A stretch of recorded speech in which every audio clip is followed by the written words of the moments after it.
Hey gamers, this is Rod. I'm just doing a quick little preview of an ancient tabletop basketball game known as Negamco's Pro Basketball. This game was from Big League Company. It's probably been sitting in their warehouse for maybe 50 years. I believe this is a 1970 edition of this game. It's very simplistic. We'll get into the box a little bit earlier. I have tapped into this one. This is not a true unboxing. This is kind of a review of a unboxed game. So anyway, I was, as you may know, I've been working on a collection of envelopes for my Fast Break and my Pro Table Games basketball cards. This is just an update of that. I have 12 bins actually created. 11 of them are full of 11 seasons of Fast Break by Jim Mickey basketball cards. As you can see, the Los Angeles Lakers are right there. I could probably demonstrate how those cards fit in there. You got a little envelope here, and I just kind of put the regular cards and the Fast Break cards in there, and boom, there you have it. I have a Fast Break card, a Team Triggerman card, which I created myself, and all the player cards of the '84 Lakers. And they all fit kind of snugly in the envelope. But I had these just in a ordinary Nike shoebox for many, many decades, and I decided I can't access these cards very easily, so I decided to create some envelopes with Microsoft Word and templates, and got some thank you envelopes, 3.5 by 5, just a little over, and I ran about 250 envelopes, it looks like, just for Fast Break.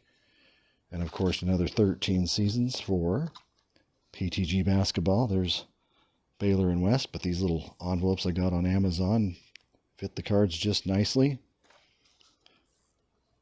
Just had to do my little bit of anal retentive organization of 13 seasons of PTG Basketball cards as well. So, yeah, there's 6 bins over there.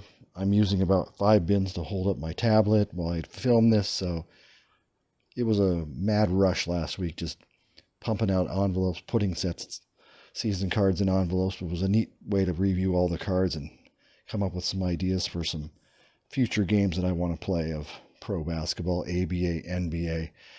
And today we've got Negamco basketball game. Once again, Negamco, this is an old school game.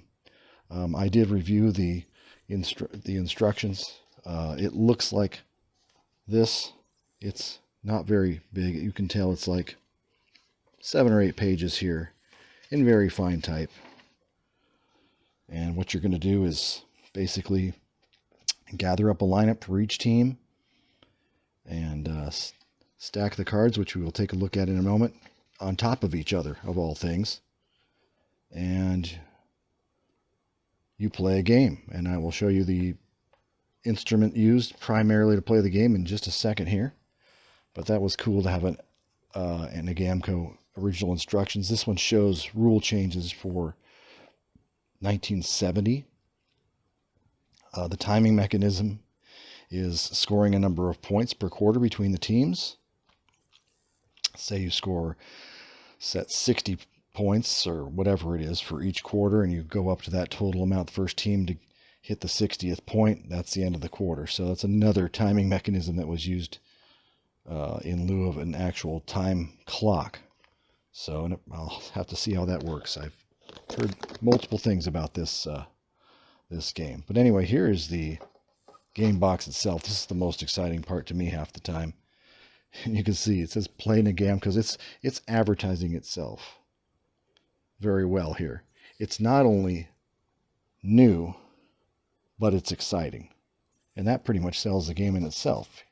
And you got a clip art of a couple old school players playing it out. It's America's only realistic basketball game. Maybe when this game first came out in 1958, it probably might have been one of the most underrated, among the few pro basketball games around. Players are individually represented and rated. That means they've got individual player cards, which is always a cool thing. You choose the lineup, substitutes as coach. realistic performances in shooting, rebounding, and penalties based on official league statistics. And those leagues include the college teams, American Basketball League teams, that's a 2-year league, ABA and NBA. They eventually got to all of these leagues. Choice of over 100 college teams, totaling over 1,000 players. Defensive strategy necessary. Oh, that's interesting. I haven't seen enough defensive characteristics on these cards. Every player is different, rated by computer. Now, computer, how good were they in 1950, 60, or 70? What kind of computer are you talking about? A mainframe? New player card ratings available each year for both pro and college players. I think this game lasted from about 1958 to maybe 1977 or 79. I'm not sure. I'll have to do a little more research on that. But once again, I got this from Keith at Big League Company. You can tell this box is pretty sturdy. It came in pretty good shape. It is basically the size of a Pro Table Games basketball box, but it's just not as you can see, it's not as wide, but it's a cute little box. And so I'm going to put that box right about there if I can. And I'm going to take a look at the cards here. Well, they didn't actually come, as you might expect, in pre-made labels. I just kind of went to town and decided the 7-team league, Eastern and Western divisions, Pittsburgh Rens, second place. They had Connie Hawkins. The Cleveland Pipers, first place in the Eastern Division. Actually, this is the American Basketball League, which lasted a season and a half, and this was their only full season, 1961-62, owned by Abe Saperstein, who was the Harlem Globetrotters mogul. Cleveland actually had ownership from George Steinbrenner, I believe, as well. He invested in Cleveland, I'm pretty sure. But this team received... the LA Jets was a team that disbanded in the league. And so a lot of their players and even Coach Bill Sharman ended up coming to Cleveland. And Cleveland ended up winning the title. So Bill Sharman has the distinction of winning an ABL title, an American Basketball Association title, I believe with the Utah Stars. And that was 1971. And the 1972 incredible Los Angeles Lakers. So, 3-time champion Bill Sharman. But anyway, there's the Cleveland Pipers. I found some clip art, decided to add a logo for them. Chicago Majors. You got to love these logos and team nicknames. This is the 4th place New York.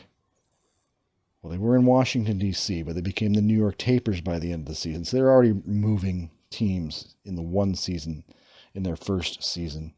And this was a tape company. It was like strapping tape or some kind of tape company. So they got their name on the team. You can move over to the Western Division. And like I said, the LA Jets, they lost their team after about 30 games or so, and they disbanded. So they did not make a team for the LA Jets. ABL's Negamco, Kansas City Steers. I just thought their little steer with the 1962 basketball. It was tough to find these logos on the internet just to try to make something of it. We come up with the San Francisco Saints. And there's your Saint right there. Finally, the Hawaii Chiefs. Look at those Hawaii Chiefs. So, but anyway, gave some NBA players an option to play a little more basketball or negotiate their contract with another rival league prior to the American Basketball Association. This box, we'll take a look at the cards in a minute. This box had a supplemental set of assist rules. It's just basically a way to do the assists, and I believe, once again, much like many of the other games of the era, there's no super benefit to the point guards passing out assists. These are just ornamental, trying to get the assist statistics close to real life. So it also talks about a violation injury chart. I think if you roll a certain number, got offensive fouls, backcourt fouls, all the fun little stuff. So I got to remember the rules for 1962 as well as far as fouls and penalty go. Also comes with an old, fairly updated price list. Because there's your American Basketball League seasons. I've got the ABL from 1960. It says 1962. It's actually the 61-62 season. American Basketball season, American Basketball Association, NBA, goes all the way from 1957 through 1982, and then look over here. A 1999-2000 season occurred. Someone brought it back. Wow, that's crazy. And there's some college editions as well. Plenty of teams. You'll see how simple the cards are pretty quick here, though. They're really, let's just get into that. Let's pull off the Pittsburgh Rens because they had the NBA's, the ABL's most spectacular player. And you can see the cards right here. These things are not very detailed. I don't know what position this guy plays. I don't know his height, weight, or anything.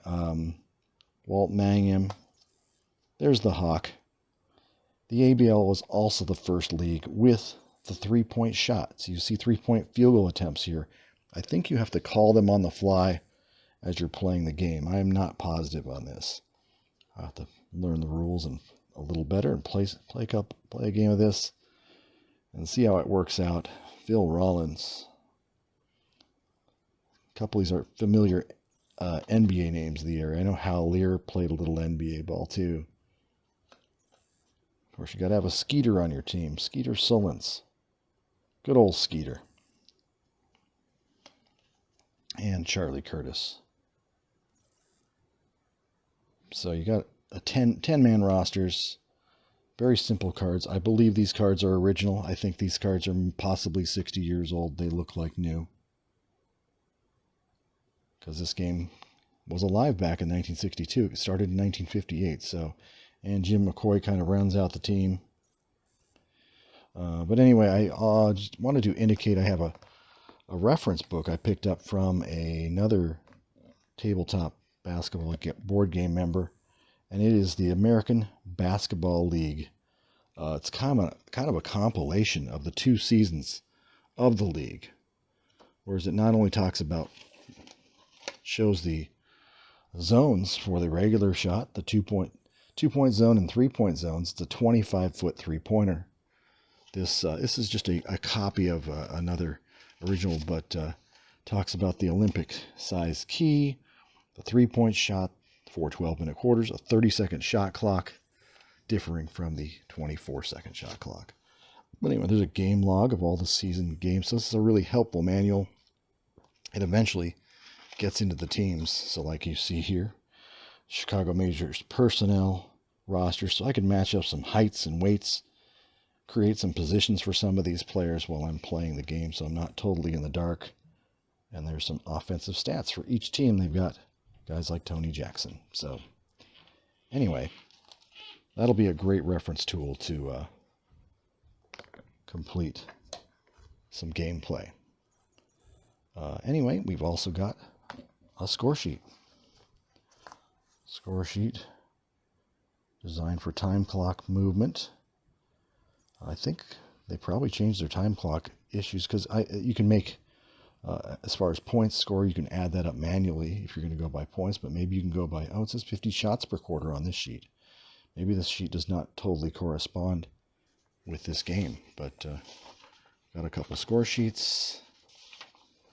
And the coup de grace, the official timing mechanism of the game, the spinner. So it's a 1-to-100 spinner, and so all the results play off of that. It's anchored inside the box. You can see the plastic anchor there. What an amazing little piece of history. A little more clip art. Got the basketball goals and keys. I don't see a 3-point line, but not all the games they offered had the 3-point line. So this is college and professional. So anyway, that is Negamco's Pro Basketball. You basically take 2 teams. You get the 5-man rosters. You grab 5 players, I believe.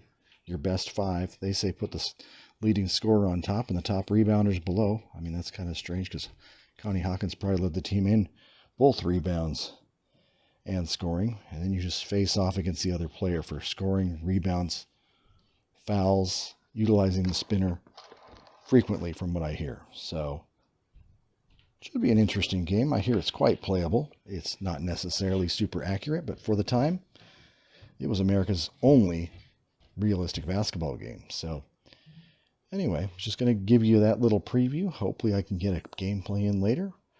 And drop by Tabletop Basketball Board Games if you've not been there yet. We got a whole bunch of different games that we showcase, we play, from Strat to Fast Break to every game on the planet. Simple, complex.